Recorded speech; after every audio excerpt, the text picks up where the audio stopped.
昨暗工地透明灌浆，先来稳定地基目前的状况暂时稳定。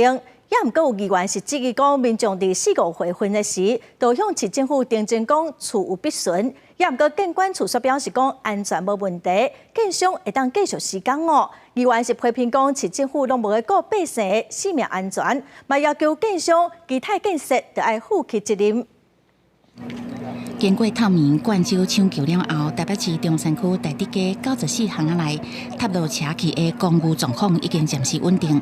台北市长蒋万安七月早起，搁到现场了解状况，指出可能都要到初十才会当完全吞好病。不过也无排除扩大预防性撤离附近的居民。现阶段我们还是以先稳定目前的状况。那同时我们也安排了相关地下的监测器持续的监测，会持续灌浆，大概是2到3天的时间。这个人数规模较大总共300多位，也可能在持续的扩大。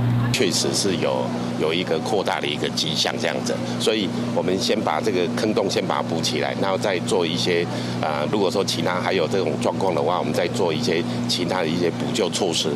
蒋万安指出，初步判断原因是边仔新建案地向下骹挖到第3站差不多12公尺的所在，无完全做好大底，才会地势连续壁无法度承受压力破去，嘛造成民家塌落去。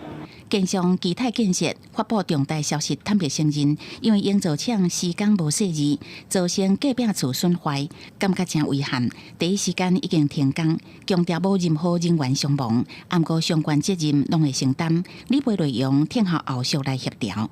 不过，议员陈义军是质疑，居民伫4月到5月时阵，都发现主体有逼旁，向市政府来申请。相关单位6月到现场查2届，分别做出无危害公共安全的顾虑，会当继续施工这个判定，唔再地书这种情形，批评市政府无顾人民安全。